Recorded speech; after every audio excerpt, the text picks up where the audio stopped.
নবী আমাদের দুনিয়ার বাদশাহ হাবিবুল্লাহ জনাবে মুহাম্মদুর রাসূলুল্লাহ সাল্লাল্লাহু আলাইহি ওয়াসাল্লাম নবী আমার সাহাবী সাদকে ডাকলে ও সাহাবী সাদ আমি রাসূলুল্লাহ আমার কাছে এসো ওই সময় আল্লাহ নবী সাহাবী আল্লাহ নবী আমার হযরত আলীকে ডাকলে হযরত উসমানকে ডাকলে হযরত আব্দুল্লাহ ইবনে আউফকে ডাকলে ও সাহাবী সাদ এই তিনজনের কাছে যে চলে যাও এই তিনজনের কাছে গিয়ে 100 করে টাকা নেবে তোমাদের মখনের জন্য এই তিনজনের কাছ থেকে 100 করে টাকা নেবে সাহাবী সাদ তিনজন সাহাবীর কাছে চলে গেলে সমস্ত তিনজন সাহাবীর কাছে 100 টাকা করে আবার অতিরিক্ত কিছু টাকা দিয়ে দিলেন এরকম করে তিনটা সাহাবী 300 টাকা দিলেন আবার অতিরিক্ত কিছু টাকা দিয়ে দিলেন ওই টাকাটা বিশ্ব নবীর দরবারে চলে এলো আল্লাহ নবী ওই সময়তে বললেন বাবা সাহাবী সাদ এই 300 টাকাটা তোমার বিবিদের মোহর আর বাকি টাকাটা নিয়ে মদিনার বাজারে চলে যাও মদিনার বাজারে গিয়ে কেনাকাটা করো তোমার শ্বশুর রূপসী বিবির জন্য কেনাকাটা করো সাহাবী সাদ টাকাগুলো নিয়ে মদিনার বাজারে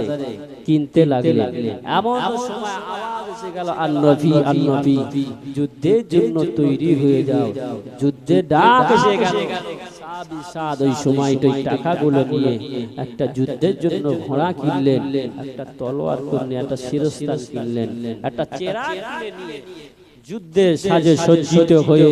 যুদ্ধের ময়দানে গিয়ে শহীদ হয়ে গিয়েছিলেন জোরে বলে কেমন সাহাবী ছিলেন আল্লাহ নবী বলেছেন সাহাবীকান নুজুম আমার সাহাবীরা হলো একটা তারকা সমতুল্য আকাশের নক্ষত্র সমতুল্য যারা তাদেরকে ইক্তেদা করবে অনুসরণ করবে তারা হেদায়েত জোরে বলুন না সুবহান নবী আমাদের দুনিয়ার বাদশাহ হাবিবুল্লাহ জনাবে মুহাম্মদুর রাসূলুল্লাহ সাল্লাল্লাহু আলাইহি ওয়াসাল্লাম নবী আমার ইন্তেকালের পরে মুসলিম জানের দ্বিতীয় খলিফা হযরত আবু বকর সিদ্দিক রাদিয়াল্লাহু তাআলা আনহু হুজুর আমার খেলাফতের দায়িত্ব থাকতে যখন খলিফা দায়িত্ব থাকতে ওই সময় দেখতে পাওয়া গেল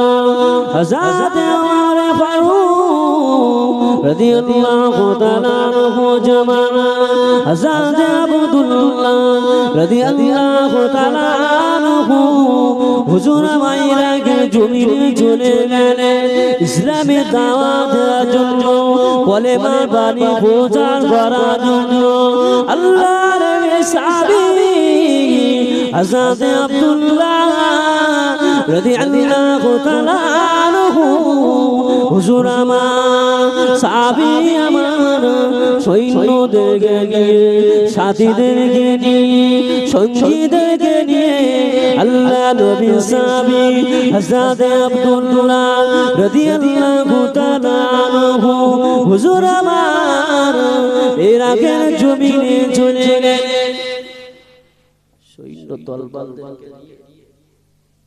আমার ইরাকের জমিনে চলে গেলেন